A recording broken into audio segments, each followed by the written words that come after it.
Hi everyone, and welcome back to the Client Classroom. Today we're talking about avoiding common Medicare mistakes before you enroll. If you're getting closer to Medicare eligibility or even just starting to think about it, one thing that surprises a lot of people is this. Most Medicare mistakes don't happen after enrollment. They actually happen before you enroll. And usually it comes down to timing, assumptions about what's automatic, or choosing a plan before checking whether it actually fits your doctors, prescriptions, and budget. Now the good news is this, it doesn't have to be complicated. You don't need to understand every single detail of Medicare right away. Just knowing a few key things ahead of time can make the process much smoother. So let me walk you through a few key areas that are worth taking a look at. First, start with understanding the different parts of Medicare.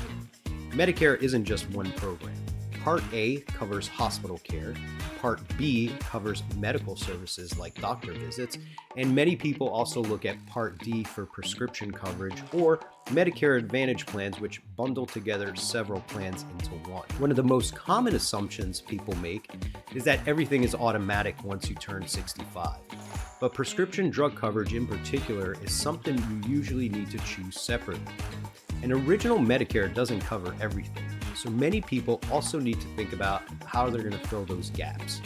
Next, take a look at your enrollment window. Timing matters here more than most people expect. Your main enrollment window is called your initial enrollment period. It's a 7-month window that starts 3 months before you first become eligible, includes your birthday month, and continues for 3 months after. Missing that window can sometimes mean fewer choices later or even higher costs, so it's important to know when that timeline starts. And if you're still working or covered under a spouse's employer plan, your enrollment timing may be different. That's something worth reviewing before making any decisions.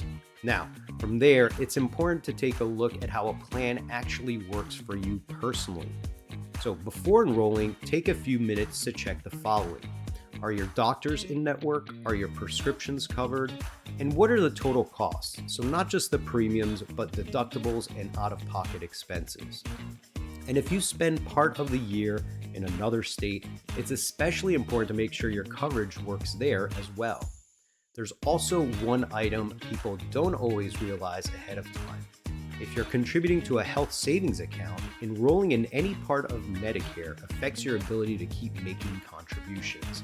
So that's something you want to review before enrollment if it applies to you. So when you take a step back and look at all of this, the goal with Medicare planning isn't choosing the most familiar option. It's choosing the coverage that actually fits your healthcare needs, your doctors, your prescriptions, and your timeline. If you'd like help reviewing your Medicare timeline or understanding how coverage options fit together, we're always happy to help. You can schedule a time by visiting caserta-dejong.com or by giving us a call. Thanks for watching, and we'll see you next time in the Client Classroom.